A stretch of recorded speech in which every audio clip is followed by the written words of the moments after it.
시청자 여러분 안녕하십니까? 헬로티비 주말 뉴스 시작합니다. 오늘의 첫 소식입니다.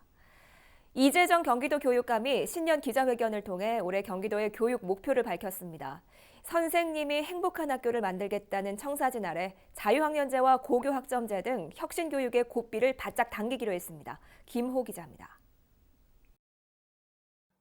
이재정 교육감은 올해를 미래학교 설립의 원년으로 삼겠다고 밝혔습니다. 지난해 학교자치 선포를 한 만큼 교육 자치를 통해 선생님이 존중받는 학교를 만들겠다는 의지를 전했습니다. 무엇보다 선생님이 행복해야 아이들이 행복하다는 기본 바탕 아래 진정으로 아이들이 존중받는 학교를 만들겠다는 청사진을 제시했습니다. 교사가 자유롭게 교육활동을 할 수 있고 교육가족 모두가 함께 선생님의 교육활동을 지원할 때 아이들이 진정으로 존중받는 행복한 학교를 이룩할 수 있다고 저는 생각을 합니다. 미래 학교의 성공을 위해 추진되고 있는 자유학년제와 고교학점제 정착을 위해 교사 정원도 늘리기로 했습니다. 또 현재 124개 고교학점제 선도학교를 229개 교로 확대해 2022년 전면 시행에 대비할 방침입니다. 하지만 정시 비중이 늘어나는 등 현재 입시 제도의 변화는 풀어야 할 숙제로 남아 있습니다. 대학 진학에 문제가 있지 않느냐 이런 얘기를 하는데 실제로 오히려 결과를 보면 대학 진학에도 학생들이 자신감을 가지고 자기 분야를 선택하기 때문에 오히려 결과적으로는 도움이 됐다고 생각합니다. 그러나 여전히 대학 입시가 하나의 그 걸림돌은 됩니다. 학생들의 적극적인 선거 참여도 강조했습니다. 선거 연령이 만 19세에서 만 18세로 낮아지면서 올해 총선에 참여하는 경기도 내 학생은 3만 5천여 명. 선거법 위반을 막고 청소년들의 올바른 참정권 행사를 위한 교육 준비도 마쳤습니다.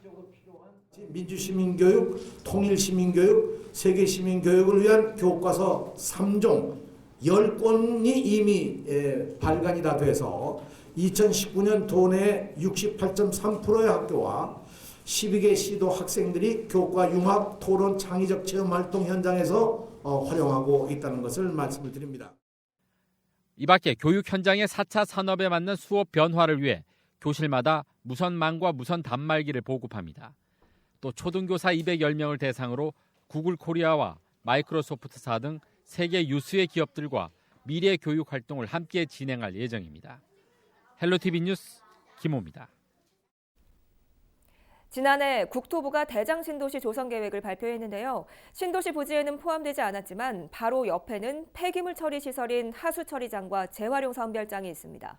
시설 특성상 지상에 위치해 있을 경우 악취가 날 수밖에 없는데요.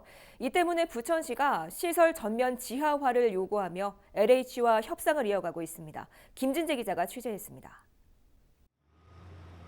부천시 대장동에 위치한 재활용 선별장.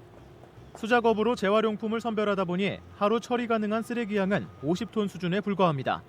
향후 대장신도시와 역곡 공공주택지구 조성 등으로 인구가 늘어날 것을 고려하면 처리 용량 확대가 시급한 상황. 이 때문에 부천시는 지난 2018년 자동화 설비를 갖춘 재활용 선별장 신축 공사를 진행했습니다. 바로 옆에 위치한 굴포천 하수처리장입니다. 이곳 역시 지난 2018년 악취를 개선하기 위한 리모델링 사업을 추진했습니다. 하지만 지난해 5월 국토부가 대장신도시 조성 계획을 발표하면서 두 사업 모두 중단됐습니다. 국토부가 대장동 일대 폐기물 처리 시설을 리모델링하거나 지하화해 멀티스포츠 센터와 체험학습장 부지로 활용하겠다고 발표했기 때문입니다. 이후 사업이 중단된 채 약 8개월이 흘렀지만 여전히 사업을 어떻게 추진할지 결정된 건 없습니다. 정상적으로 하수처리장을 운영하면서 노시설 상부에 멀티스포츠센터 조성은 어렵습니다. 따라서 환경기초시설을 대장지구 내로 편입하여 완전히 지하하고 상부는 대규모 녹색공원으로 조성해야 한다는 것이 저희 부천시 입장입니다. 시설 전면 지하화에 필요한 사업비는 약 1조 6천억 원. 부천시는 두 시설 부지를 대장신도시 부지에 포함시켜 함께 개발하기를 희망하고 있습니다. 이를 위해 부천시는 LH와 협의를 이어가고 있습니다. LH는 올해 상반기 중 대장신도시에 대한 공공주택지구 지정을 마무리할 계획. LH 관계자는 시설 지하화 등에 대해 당장은 답할 수 있는 내용이 없다고 밝혔습니다. 부천시는 올해 상반기 중 대장신도시 지구 지정이 예상되는 만큼 그 전까지 폐기물 처리 시설에 대한 사업 계획이 결정되기를 희망하고 있습니다. 헬로티비 뉴스 김진재입니다. 민선 7기 김포시가 2020년 주요 사업 계획을 내놨습니다. 전반기 2년을 마무리하고 후반기 2년을 향해 달려가는 김포시의 계획은 어떤 모습일까요? 취재 기자와 이야기 나눠봤는데요. 다시 한번 보시죠. 민선 7기 김포시가 2020년 주요 사업 계획을 내놨습니다. 전반기 2년을 마무리하고 후반기 2년을 향해 달려가는 김포시의 계획 어떤 모습일까요? 취재 기자와 자세한 이야기 나눠봅니다. 스튜디오에 이세진 기자 나와 있습니다. 이 기자, 김포시의 올해 신년 계획 어디에 초점이 맞춰졌나요? 네, 정하용 김포시장은 취임 초기에 상대적으로 낙후됐던 북부권을 중심으로 주요 정책을 꾸렸습니다. 이후 올해를 시작하면서 민선 7기 후반기는 신도시의 기반 구축에 더 주력하겠다라는 입장을 내놓기도 했었는데요. 올해 주요 계획들을 살펴보니 실제로 신도시를 위한 크고 작은 정책들이 눈에 띄었습니다. 가장 먼저 금빛수로 라베니체에 대한 계획입니다. 라베니체 수로는 그동안 물 공급이 제대로 되지 않아서 수질 문제 등이 불거졌었는데요. 팔당 관로를 매설하는 사업을 올해 드디어 본격적으로 추진할 계획입니다. 또 그동안 말만 무성했던 수상 레저 시설도 금빛수로에서 운영할 계획이고요. 이 밖에 한강 신도시 호수공원에는 장미원과 피크닉 공원을 세우고 신도시 현안을 위해서 TF팀도 따로 운영하기로 했습니다. 네, 그동안 상대적으로 낙후됐던 북부권을 중심으로 사업이 진행되겠군요. 그럼 이번엔 교통 부분을 짚어볼 텐데요. 지난해 김포시가 도시철도를 개통하면서 한시름 놓긴 했습니다만 최근 광역교통위가 내놓은 광역교통망에 대한 주민들의 기대가 굉장히 높습니다. 김포시의 입장은 어떤가요? 네, 이 부분은 앞서 이날 이제 브리핑에서 정하용 김포시장이 언급한 내용을 한번 먼저 듣고 이야기를 나누시죠. 서울 지하철 5호선, 인천 지하철 2호선, 김포 골드라인 연장. 여기에 얼마 전에 대도시권 광역교통위원회에서 도시철도와 관련된 발표가 있었는데, 뭐 거기에 GTX D 노선에 대한 언급이 있어서 김포시가 앞으로 GTX D 노선의 김포 출발 기점을 하기 위한 노력을 2020년도에 본격적으로 수행할 예정입니다. 네, 정하용 김포시장의 브리핑 내용 듣고 오셨는데요. 정 시장이 언급해서 살펴볼 게 두 가지입니다. 첫 번째는 광역교통위원회 발표 이후에 가장 뜨거운 감자였던 GTX D 노선에 대한 김포시의 입장. 그러니까 김포도시철도가 GTX D 노선의 기점이 될 수 있도록 하겠다라는 건데요. 네. 김포시는 이를 위해서 경기도와의 협의 그리고 광역 차원에서 관계 지자체들과의 협력 방안을 찾겠다는 입장입니다. 그리고 두 번째 살펴볼 것은 김포도시철도 골드라인의 연장 계획입니다. 김포시는 인천 지하철 2호선 검단 오류역과 김포 골드라인을 연장할 수 있는 그 가능성을 보고 있는데요. 현재 진행하고 있는 김포시 자체 철도망 관련 용역에서 수요 정도를 좀 가늠해 보고 인천 지하철 2호선 검단 오류역과의 연장 가능성을 검토하겠다는 입장입니다. 우선 올해 용역 결과가 나올 예정이기 때문에 그때 다시 한번 김포시의 입장이 분명해질 것으로 보입니다. 네, 김포시의 광역교통망에 대한 이야기 나눠봤고요. 이번엔 주요 사업 개발도 짚어보죠. 시내폴리스 개발부터 짚어볼까요? 네, 10년 동안 지지부진했던 한강 시내폴리스 사업. 최근 시행사가 바뀌고 나서 보상 절차도 어느 정도 진행이 되고 있습니다. 최근 경기도로부터 또 2년 사업 연장 승인을 받기도 했고요. 또 7일 오후 KBS 아트비전과 한강 시내폴리스 안에 이 아트비전을 유치하는 내용으로 업무 협약도 진행을 했습니다. 당초 이 한강 시내폴리스 일반 산업단지가 방송, 영상 등 문화 산업을 기반으로 해서 문화 산업 도시를 만드는 청사진이 또 있지 않았습니까? 네. 그런데 상당히 오랜 기간 이 사업이 지지부진하면서 사실 이 청사진을 현실화시킬 수 있을 것이냐 이런 우려가 굉장히 많았습니다. 그런데 이번 업무 협약을 기점으로 또 이 한강 시내폴리스가 새 국면을 맞을지 사실 기대가 높은 게 사실이고요. 이어서 또 한 가지 최근 김포시가 사활을 걸고 있는 사업 가운데 하나가 바로 대고지구 ECT였는데요. 이 대고지구에 정부의 경제자유구역을 유치하겠다는 김포시의 계획은 얼마 전 정부 발표에서 떨어지면서 이제 실패하지 않았습니까? 네. 이제 남은 게 독자 개발이거든요. 김포시가 독자 개발을 추진하겠다고 밝힌 만큼 대꽃 ECT에 대한 향후 추진 계획도 계속해서 지켜봐야 할 것 같습니다. 네, 그 밖에 논란이 됐던 것들에 대해서도 입장을 밝혔다고요. 네, 먼저 앞서 말씀드렸던 이제 시내폴리스 사업에 관련된 내용인데요. 사실 이 시내폴리스 사업이 보상 절차에서 속도를 내기는 했지만 그동안 굉장히 시끄러운 논란들이 굉장히 많았습니다. 최근엔 전 시행사의 불법 선수금 관련 논란이 이제 불거졌었는데요. 네. 이 부분에 대해서 김포시는 기본적으로 이 부분의 문제는 사법기관이 처리할 문제이기 때문에 사법기관이 조치하는 것에 따라서 따르겠다라는 입장을 내놨고요. 또 사업 취소를 요구하는 일부 토지주들이 있는데 이 토지주들의 반대 입장에 대해서는 정 시장이 다시 한번 선을 그었습니다. 한번 직접 들어보시죠. 김포시가 새로운 도시 설계를 또 발전을 위해서는 조속히 시내폴리스 사업을 완결 지어내는 것이 중요하다고 봅니다. 해서 말씀드렸던 그 일련의 계획대로 김포시는 추진해 나갈 것이고요. 네, 또 한 가지 마지막으로 짚고 넘어갈 문제가 자문관 논란입니다. 민선 7기 취임 이후에 이제 들였던 자문관 제도에 대해서 그동안 참 논란이 많았었는데요. 자문관들의 임기가 2년으로 정해진 만큼 이날 자문관 제도를 계속 유지할 것이냐 이런 질의도 쏟아졌습니다. 이에 대해서 정하영 김포시장은 자문관들은 충분히 제 역할을 하고 있고 2년을 넘어서 민선 8기에서도 확대를 해야 한다 오히려 이렇게 논란을 일축하기도 했습니다. 네, 알겠습니다. 지금까지 김포시의 신년 구상안 들여다봤습니다. 이세진 기자였습니다. 수고하셨습니다.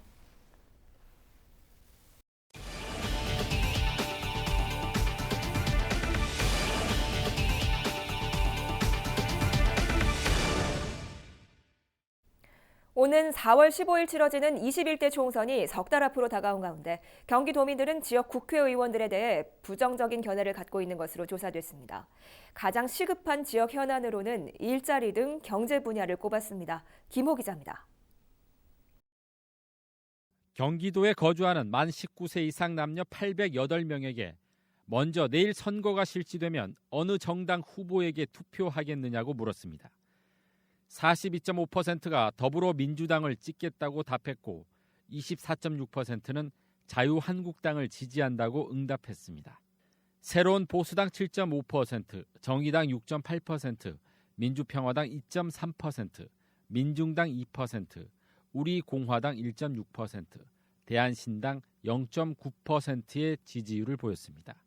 현재 거주하는 지역구 국회의원이 내년 총선에 출마한다면 뽑을 의향이 있느냐는 질문에는 45.7%가 뽑지 않겠다고 답했으며 뽑겠다는 의사는 36.1%로 나와 현역 의원들에 대한 불신감이 높게 나왔습니다. 차기 국회의원이 가장 우선시해야 하는 국가 정책으로는 일자리 등 국내 경제가 45.8%로 1위를 기록했습니다. 남북 정상회담 등 한반도 평화가 15%, 세금 등 복지 정책이 14.7%로 각각 2위와 3위로 나타났으며 그 밖에 주거 교통 정책과 미세먼지 등 환경 정책, 교육 정책 등이 각각 그 뒤를 이었습니다. 경기 인천에서 가장 우선적으로 해결해야 할 사안이 무엇이냐는 질문에 일자리 창출이 24.2%로 가장 높게 나왔습니다. 부동산 가격 안정화가 19.9%로 2위, 지역 균형 발전이 15.2%로 3위를 차지했습니다. 광역 교통망 구축과 미세먼지 대책 마련, 수도권 규제 완화가 각각 그 뒤를 이었습니다.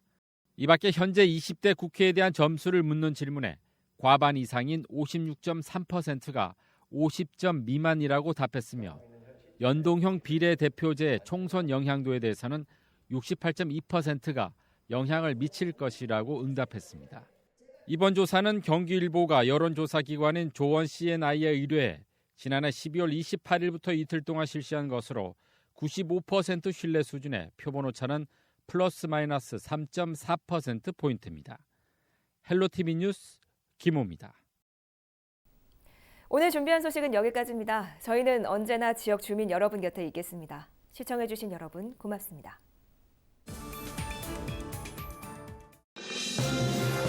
우리 지역의 이슈 콕 짚어봅니다. 헬로 이슈 토크. 서울 지하철 5호선 연장은 김포 시민들의 오랜 수건 사업인데요. 하지만 건폐장 이전 조건에 막혀 진전이 없었습니다. 그런데 최근 서울시가 건폐장 이전 대신 신정 방화 차량 기지 이전을 제안하면서 5호선 연장에 청신호가 켜졌습니다. 자세한 내용 짚어보도록 하겠습니다. 네, 오늘 저희가 서울 지하철 5호선 연장에 대한 이야기 좀 나눠볼 텐데요.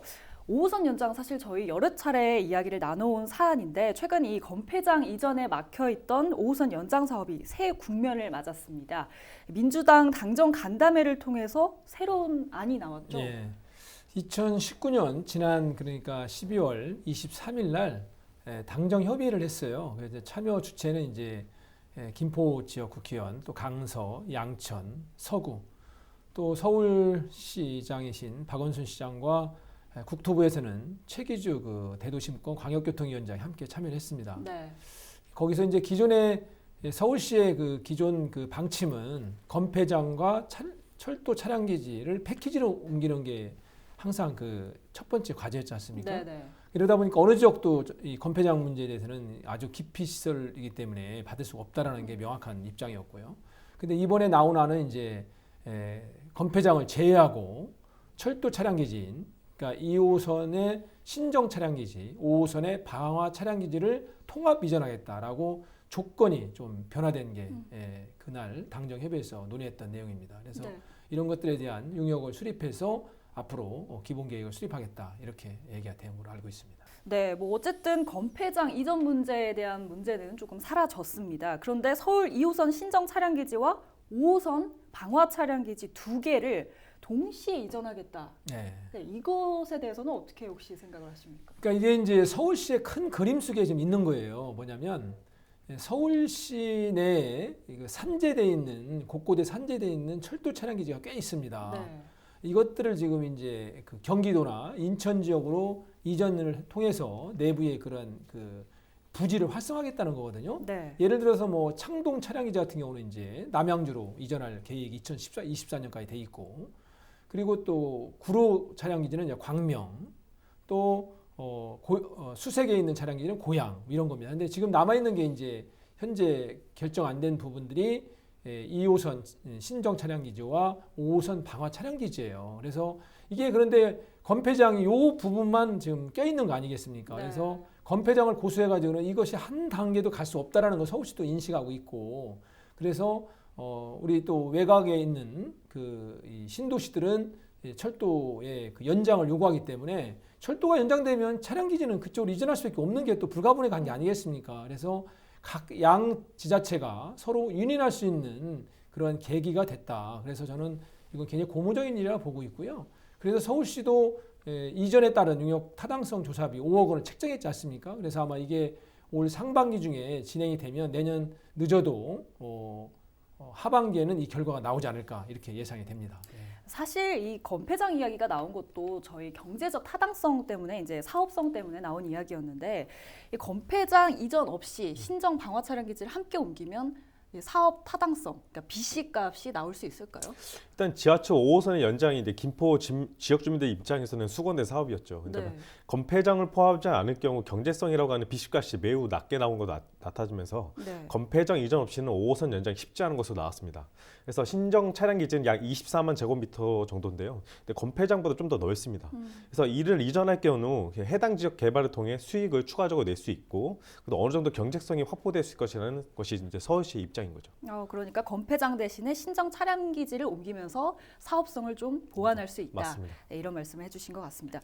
그런데 문제는 이제 주민들의 의견입니다. 물론 이 검폐장을 이제 기피 시설로 보는 주민들이 많았기 때문에 그동안 상당히 지자체들에서도 협의 간에 이제 난항을 겪을 수밖에 없었던 것인데, 차량 기지도 기피 시설로 또 보시는 분들도 계십니다. 차량 기지는 어떻게 주민들이 반대하지 않을까요? 네, 기본적으로 이제 차량 기지가 진동, 소음, 비산 문제가 많이 발생이 돼요.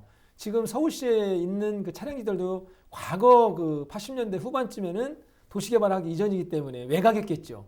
근데 지금은 이제 도심 속 가운데에 있단 말이에요. 이러다 보니까 기피시설이 됐는데, 이것들이 좀 외곽으로 가면서 또 비산먼지라든지 진동이라든지 이런 것들은 반치화할 수도 있다, 차량 기지를. 그래서 그러한 것들을 현대화해서 한다라면 그 주민들에게도 그 피해를 최소화할 수 있고, 그 이전에 따르는 과정과 그런 이 절차도 투명하게 공정하게 이루어진다면 오히려 시민들의 합의를 모을 수가 있습니다. 그리고 결론은 지금 예를 들어 인천이나 김포는 공이 많은 시민들이 5호선, 2호선 차량이 연장되길 바라지 않습니까? 그러면 결론은 차량기지 이전 없이는 연장 자체가 불가능한 겁니다. 네. 그래서 이것들을 어떻게 해결할 거고 또 주민들이 그런 염려하는 비산먼지나 진동, 소음 같은 경우들은 최소화할 수 있는 방안을 충분히 선진국 사례에서 찾아볼 수 있기 때문에 이 노선에 대한 변수 저희가 이야기를 좀 나눠봐야 할 것 같습니다. 뭐 김포시 같은 경우에는 도시철도가 또 생기기도 했고 검단 같은 경우에는 서울 진입 노선이 지금 전혀 없는 상태인데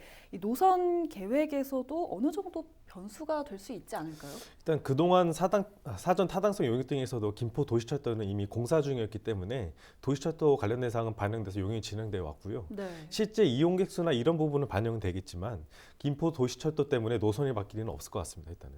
그리고 서울시에서 용역을 진행하는 차량 기지가 어디로 이전되느냐에 따라서 약간의 노선 변동이 있을 수 있습니다. 근데 정부 계획에 반영된 고촌, 풍무, 검단, 장기동 방향으로 가는 노선을 기본으로 검토될 것 같고요. 일단 사전 타당성 조사를 거쳐서 제4차 국가철도망 계획 등 법정 계획에 반영시키면 예비 타당성 조사를 다시 통과할 경우 실시 설계 등을 하게 되는데 이 과정에서 지역 추가 개발 등 다양한 변수에 따라 노선은 계속 바뀔 수 있습니다. 광역교통망에 대한 이야기가 굉장히 많이 나오고 있지 않습니까? 최근 이 서북부권 광역급행철도 일명 GTX D 노선도 지금 수면 위로 올라왔는데 이것을 두고 또 김포와 청라 주민들 간에 좀 논란이 또 있지 않았습니까? 5선이 만약에 검단과 김포에 연장이 되면 청라의 노선 경쟁에서 좀 밀리는 것 아니냐 이런 우려도 있는데 지난번 이 자리에서도 그 문제가 좀 논란이 있어서 토론했던 기억이 나는데 네. GTX D 노선은 이제 광역교통 위원회에서 발표한 거는 이제 하나의 한 줄이었지 않습니까? 네. 서북부의 교통 개선 계획을 추진하겠다 요 말이었어요. 거기에 GTX D라는 말은 사실 없었습니다. 그렇죠. 네. 다만 이제 GTX D가 우리 김포나 인천 쪽으로 된다라면 청라는 저는 아니다. 왜냐하면 청라는 B 노선이 출발점이에요.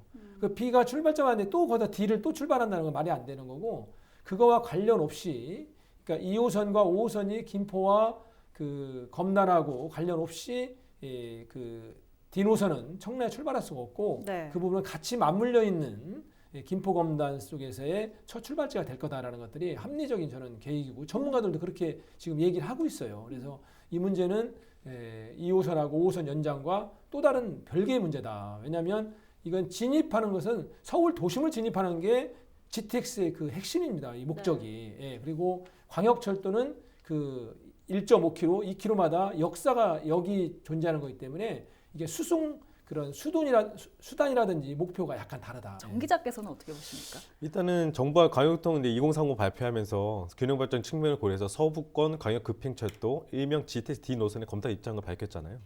일단 GTX D는 중간 전차가 거의 없이 서울 도심으로 한 번에 진입하는 노선이기 때문에 지하철 5선과는 성격이 좀 다릅니다. 그래서 어쨌든 수익성 측면에서는 영향은 어느 정도 있을 것으로 보이고요. GTX D 노선은 이제 논의가 시작되는 단계입니다. 그래서 네. 관련 사전 타당성 조사 등의 용역들이 시행되어야 되기 때문에 현실화되기까지는 시간이 좀 걸릴 것으로 보고요. 김두관 의원 측이 좀 확인해 보니까 이 부분을 좀 더 빨리 구체화시키기 위해서 홍남기 경제부총리한테 용역 시행을 위한 예산망을 요청해 놓은 상태라고 합니다. 2020년에는 부천의 대규모 개발 사업이 본격화됩니다. 대장 신도시 개발과 역곡 공공택지지구 개발 등 부천 도시 지형을 바꿀 굵직굵직한 공공개발 사업들이 진행되는데요. 대규모 개발 사업인 만큼 개발 이익도 무시할 수 없습니다. 부천시는 이 같은 공공개발 사업에 참여해 개발 이익을 지역에 환원하도록 할 예정인데요. 이에 따라 개발에 참여하는 부천 도시공사에 대한 기대가 커지고 있습니다. 김동호 부천도시공사 사장과 함께 출범한 지 3년째를 맞는 부천도시공사의 올 한 해 계획을 살펴보겠습니다. 네. 자, 오늘 부천도시공사 3년째 해를 맞이한다고 했는데 그간 한 2년여 부천 생활에 좀 어떤 기억들을 갖고 계신가요? 부천은 그동안에 70년대, 80년대 서부 산업도시 역할을 해왔습니다. 네. 근데 그 근래에 들어와서 좀 침체됐다. 이런 느낌을 가지고 있고요. 상대적으로 부천의 브랜드 가치가 좀 낮아졌다. 그래서 이것들을 지역 발전의 기회로 삼아야 되지 않느냐는 생각을 가지고 있습니다. 예, 그간 굉장히 큰 소식들이 뒤따랐던 것 같습니다. 그리고 도시공사가 사실 등장하면서 사실 전문성에 대한 기대도 적지 않았고 또 뭐 규모가 있는 개발 사업에 대한 기대. 올해 가장 이 중점을 두고 추진할 사업을 먼저 좀 듣고 싶은데요. 금년에는 먼저 지난해 12월에 지정된 역곡 예. 공공택지 사업에 LH와 공동사업을 참여하는 것을 첫 사업으로 시작을 할 계획입니다. 역곡지구는 20만 평 정도의 주택 5,000호가 건설이 됩니다. 이 지구 개발은 과거에 예. 토지공사나 주택공사가 하던 사업 방식과 같이 토지를 개발하고 주택을 건설해서 판매하고 떠나는 방식이 아니라 일자리와 주택을 같이 건설해서 예. 지역 발전에 기여를 하고자 합니다. 그래서 부천시와 협의해서 이 지역에 기업 클러스터를 조성하고자 합니다. 그래서 이런 역할들을 도시공사가 할 거고요. 유망한 기업 유치를 위해서 저는 예. 열심히 세일즈맨이 될 계획으로 있습니다. 네. 그리고 여기에는 기업 클러스터에는 요즘에 트렌드인 청년주택, 예. 그 다음에 공유 공간 이런 것도 함께 건설해서 산업과 일자리가 같이 할 수 있는 지역을 만들도록 하겠습니다. 자, 신도시 개발이 사실 성공을 해야겠죠. 좀 기대가 적지 않고 입지적으로는 상당히 유리한 곳인데 지금 이제 신도시를 비롯해서 역곡지구 개발에도 공동사업자로 참여를 합니다. 도시공사가. 이 대장동 신도시 개발이 성공하려면 지금 기대와 우려가 많다는 말씀을 계속 거듭 강조해드리고 있는데 어떻게 해야 이게 성공할까요, 이 사업이? 지금 이제 신도시라고 이제 우리가 보통 부르고 있습니다. 그래서 여기서 이 신도시라고 하는 것들은 도시개발 사업, 택지개발 사업, 주거단지 개발 사업과 다르게 신도시라고 합니다. 네. 이것들이 신도시는 기존의 개발과 다른 이노베이션이 없으면 신도시라고 부르면 안 됩니다. 저는 예. 그렇게 보고 있습니다. 그래서 대장동 신도시인 3기 신도시에서는 우선 사람과 자연이 함께 어울리는 도시 설계가 필요하고요. 네. 도시개발 방향은 자연을 살리는 계획을 하고 나서 가용 토지를 찾아야 된다. 네. 과거와 같이 이제 가용 토지를 먼저 찾고 나머지 이제 공원 조성이나 이런 것들과는 방식을 좀 달리해야 된다. 예. 이런 생각을 가지고 있고요. 두 번째로는 일자리와 주택이 적절히 조화돼서 외부 예. 교통 발생량을 좀 줄일 수 있는 방안이 강구되어야 됩니다. 과거는 그리고 산업과 일자리가 분리가 예. 되어 있었습니다. 근데 지금은 하이테크 산업이 되면서 일자리와 산업이 같이 붙어 있는 복합용도 개발이 예. 필요를 합니다. 그리고 특히 일자리 유치하기 위해서 기업 유치를 체계적으로 전략적으로 좀 추진할 필요가 있고요. 이를 위해서 대장동 지역에서는 부천시와 부천도시공사가 좀 협업을 해서 관련 기업들이 유기적인 소통이 좀 필요하고요. 또 개발 과정에서 과거와 같이 일방적인 개발이 아니라 지역 주민들의 정서가 녹아 들어가는 예. 개발, 이것도 좀 필요하고요. 그래서 또한 트렌드 변화에 맞춰서 네. 다양한 주택의 유형, 소위 말하는 이제 청년주택이나 예. 공유주택 이런 것들도 같이 좀 들어가야 성공을 할 수 있다고 보고 있습니다. 예. 이제 방금 말씀하셨던 이제 주택이라든가 일자리에 대한 부분 강조하고 계신데 지금 이제 자족 도시를 사실 전제로 하고 있지 않습니까? 우리가 기대하는 것이 어떤 산업들이 지금 이제는 우리가 유치를 해야 될 것으로 또 바라고 있고 가능할 것인지 좀 시야를 가져야 될 것 같습니다. 어떻게들 바라보고 계십니까? 이제 대장 신도시는 이제 우려하고 있는 것들이 인근의 이제 계양이나 서운이나 그렇죠. 마곡 같이 하고 이제 경합이 될 수도 있다 예. 생각하는데 또 다른 한면에서 보면은 이들 지역과 또 시너지 효과도 발생할 수 있습니다. 예. 잘 운영을 하면은. 그래서 부천 대장지구의 경우에는 계양, 마곡, 서운 등 서울의 서남 지역의 첨단 산업단지와 예. 기술 교류 등을 통하는 연계 발전 방안들을 좀 마련할 필요가 있다고 봅니다. 그래서 이제 마곡, 대장, 계양을 있는 이제 김포공항권의 트라이앵글 산업벨트를 구축해서 네. 로봇이나 AI 등 신성장 산업이나 부천의 전략 산업들을 고도화하는 예. 것들이 필요하다고 보고 있습니다. 그리고 대장지구와 계양지구는 신도시 개발에서 동일 생활권으로 될 거로 보고 있습니다. 그래서 이 대장지구와 신도시는 인천 계양 신도시와 연계 개발이 예. 필요합니다. 그래서 신도시의 자족 기능 강화를 위해서 이런 산업들의 배치나 또 이런 상호 공유된 인식을 바탕으로 이제 협력 강화가 필요하고요. 이를 예. 위해서 인천도시공사 LH와는 지난해 말부터 소통을 하고 있고요. 예. 금년 연초에는 부천시, 인천시, LH공사, 부천도시공사, 인천도시공사가 워크숍이라든가 이런 걸 통해서 그 계획 수립에 좀 공감대를 형성을 해야 이 지역이 이 상생 발전 방안을 마련할 수 있다고 보고 있습니다. 예. 뭐 당연히 맞붙어 있기 때문에 어떤 경쟁보다는 뭐 시너지를 기대할 수 있겠는데 그래도 이 경쟁은 불가피하지 않겠습니까? 이제 경쟁이라는 게 산업 예. 같은 것들을 적절히 상호 보완 관계에 있고요. 주택의 공급식이나 이런 것들은 서로 저기 미스매치가 안 되도록 서로 이제 시기 조절 그래야겠죠. 이런 것들을 하면은 충분히 서로 상생할 수 있다고 보고 있습니다. 예. 또 이제 새해를 맞이해서 또 우리 지역민들께 기대가 큰 만큼 또 어떤 말씀을 하고 싶으신지 마지막으로 좀 새해 정리 말씀 좀 부탁드리겠습니다.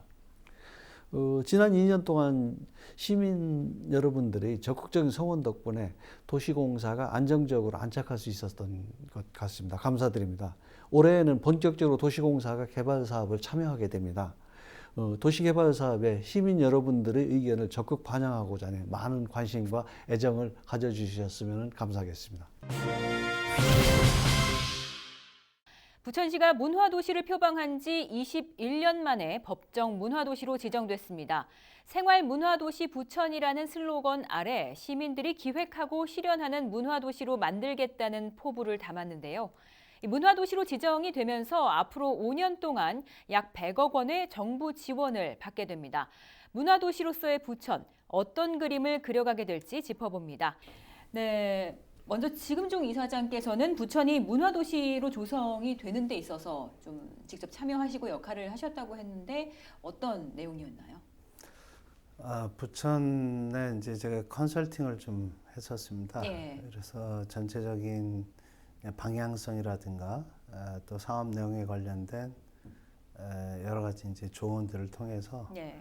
문화도시 이 사업 내용들에 대해서 관여를 좀 했죠. 그래서 내용을 어느 정도 이해를 하고 있습니다. 네, 구체적으로 좀 어떤 활동들을 하셨나요? 이번에 지정이 되기에 앞서서. 네. 비공식적인 건 이제 제외하더라도 네. 공식적인 건 그거죠. 회의죠. 뭐. 그래서 재단에서 사업 계획을 짜고 예. 실행하는 과정 속에서 이제 문제점들이나 수정해야 될 내용들이 네. 좀 생기면 그런 부분들에 대해서 이제 코멘트를 해주는 그런 역할을 했습니다. 네, 이런 과정들을 거쳐서 부천이 이제 문화도시로 드디어 선정이 됐는데 예술가로서 그리고 또 부천 지역의 이 문화활동가로서 부천시가 이 문화예술도시로 지정이 된 거에 대해서 누구보다 반가우셨을 것 같아요. 좀 어떠십니까? 이제 네. 말씀하신 대로 상당히 반가운 예. 사실입니다. 부천은 상당히 젊은 도시고 역동적인 도시고 그래서 이 어떤 시민들의 어떤 그 문화적 기대치가 상당히 높은 도시인데요. 네. 여태까지 해왔던 방식을 떠나서 어떤 사업 위주의 어떤 그런 것보다는 시민 속에 뿌리 내린 어떤 생활문화 도시로 이렇게 앞으로 그 방향 전환이 됐던 데에서 상당한 기대를 갖고 있습니다. 부천 같은 경우는 정말 오래 전부터 문화예술도시를 표방을 해왔잖아요. 네. 근데 이제 다양한 문화 정책도 펼쳐왔어요. 네. 부천이 이 문화도시로서의 갖는 강점 어떻게 보십니까? 민선 자치 시대로부터 시작돼가지고 꾸준하게 문화 사업을 펼쳐왔던 결과로 이런 지금 어떤 결과물이 도출이 됐는데요. 네. 강점이라는 것은 그동안 긴 세월 동안 해왔던 문화 정책들에 대한 시민적 공감대가 형성돼 있다는 그렇죠. 것이 예. 최대 어떤 강점이라고 생각하고 그리고 그것이 이제 아직까지는 그 위에서 받는 어떤 우리 어떤 문화였다면 예. 지금 어떤 이 계기는 아래서부터 위로 올라가는 그래서 연역적인 방법이 아니라 네. 귀납적인 방법으로 주어진 결과물에 의해서 시민들이 수혜가 되는 그런 것이 아니라 시민들이 어떤 그 필요성에 의해서 만들어지는 그런 어떤 결과물이 누적되기를 바라는 그런 계기에서의 어떤 자리가 되면 앞으로 지속 가능한 부천 문화가 형성되리라는 그런 기대치, 아까 네. 이야기했던 그런 기대치가 지금으로부터 시작되는 그런 계기라고 생각됩니다. 국제 판타스틱 영화제, 그리고 만화 축제, 애니메이션 페스티벌 등 영상 또 만화와 관련한 굵직한 행사들이 많아요. 또 다양한 문화 자원들도 있는데요. 이번 문화도시 컨셉은 시민이 만드는 생활 문화도시로 잡았습니다. 이렇게 잡은 이유가 있나요? 아까 이제 사회자께서 말씀하셨는데 예. 저는 5년을 한번 기대해 보시겠다고 했는데 네. 사실 저는 5년은 굉장히 짧은 시간이라고 그렇죠. 보거든요. 예, 예. 그래서 5년 안에 문화도시를 만들겠다는 건 사실은 꿈이고요. 5년이라고 하는 사업은 그러니까 정부가 그 계기를 만들어주는 정도로 이해를 해야 되지 않을까 예, 예. 싶어요. 그러니까 국비 지원도 그렇고 기한도 마찬가지인데요.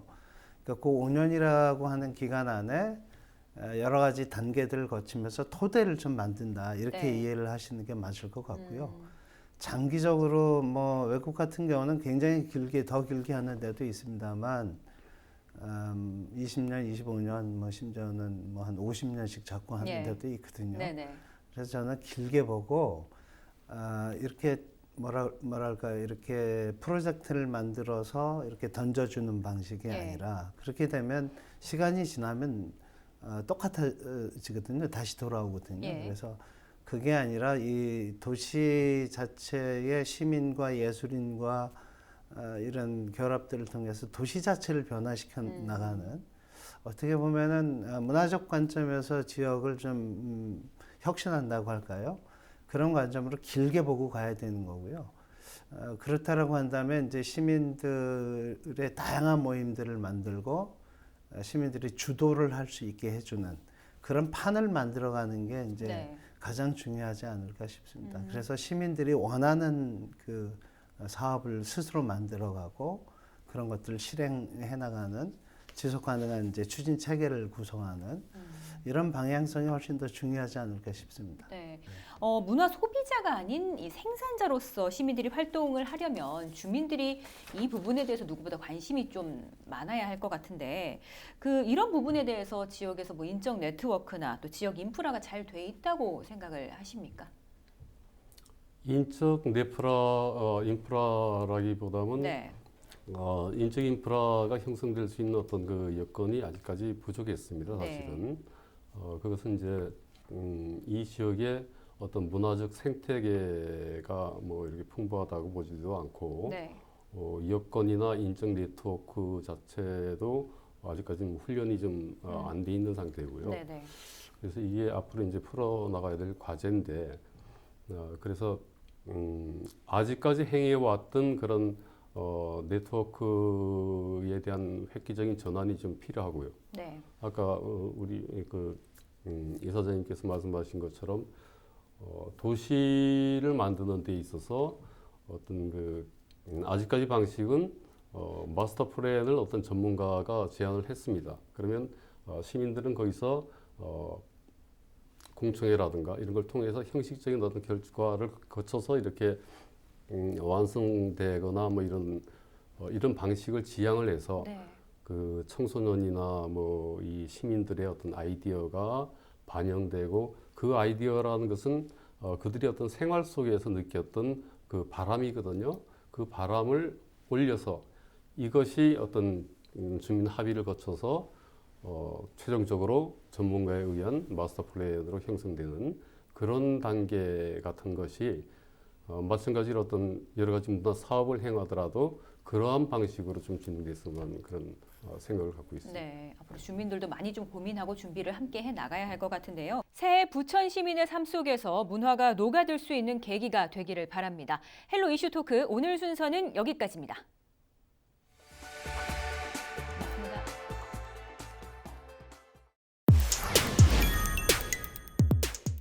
이쪽으로 한번 볼까요?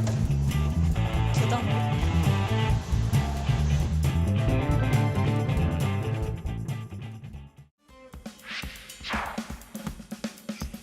에스컬레이터만 제가 타는 시간을 전부 재봤을 때 5분 20초가 걸렸습니다. 축구가 바로 옆에 계단도 없어서 많이 시간이 오래 걸립니다. 사실 막 서울자철 타고 할 때는 환승역이나 이런 데는 깊은 곳들이 있고 너무 당연하다고 여기기는 했는데 직접 한번 확인해보는 게 좋을 것 같아서 저희가 지금 풍무역에 왔습니다. 입구에서 들어가는 부분은 에스컬레이터도 있고 계단도 있는데 에스컬레이터를 타고 한번 가보죠. 확실히 이렇게 좁긴 합니다. 이렇게 막 출퇴근 시간에 사람들이 만약 여기 막 서 있고 하면 막 이렇게 밀치고 가지 않는 일. 첫 번째 에스컬레이터는 지나서 왔는데 이제 두 번째 에스컬레이터로 진입을 합니다. 여기는 넓네. 이쪽은 넓어. 여기는 넓고 계단도 있어요. 이쪽을 한번 볼까요? 조금 깊기는 깊은 것 같은데 고장났어. 계단으로? 근데 어쨌든 계단은 있는데 실제 상황입니다. 에스컬레이터 고장났어요. 아, 이렇게까지 오면 플랫폼입니다.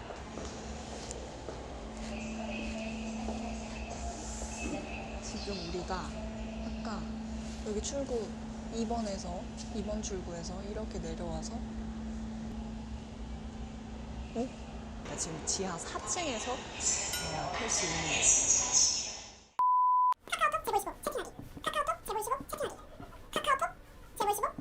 다른 역들은 좀 어떤지를 살펴봐야 될 것 같아서 지금은 사후역에 여기는 계단이 없어요. 여기는 와, 여기도 깁니다. 얼른 오세요. 풍무역보다는 체감상 훨씬 더 지금 깊게 들어가고 있는.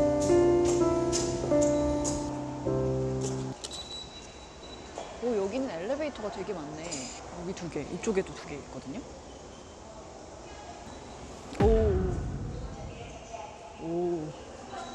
두 번째 에스컬레이터를 타고 내려가는 길 아래에 있는 지금 통로입니다. 계단 진짜 기네. 저희는 하지만 에스컬레이터로 내려가겠습니다. 계단이 저쪽에 계단이 있거든요. 자, 이제 세 번째 에스컬레이터 타고 내려갑니다. 여기가 플랫폼이죠? 네, 여기 바로 아래 플랫폼입니다. 지하 5층 맞아요. 타는 곳 지하 5층. 오히려 이번 출구가 가장 짧은 거였네. 아, 여기 있다. 여기 아래. 이상 피난 계단은 이렇게 한쪽에 있는. 마지막 플랫폼에 내려오는 계단은 이제 따로 없고 그 에스컬레이터만 있었거든요.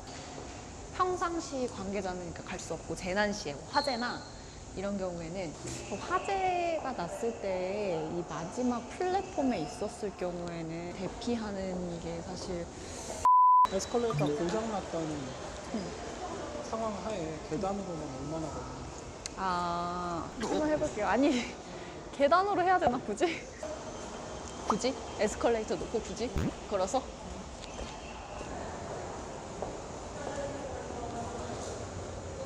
따로 없어. 자, 여기 아래에서부터 다시 한번 시간을 잽니다. 시작!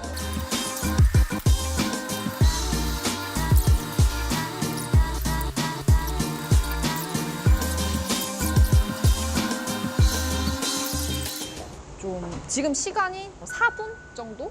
환승역은 아니잖아요. 왜 이렇게 오래 걸릴지라고 생각하실 수도 있어요. 그렇다면 왜 이렇게 도시철도는 깊게 들어가야만 탈 수 있는 것인지 한번 확인을 해보겠습니다.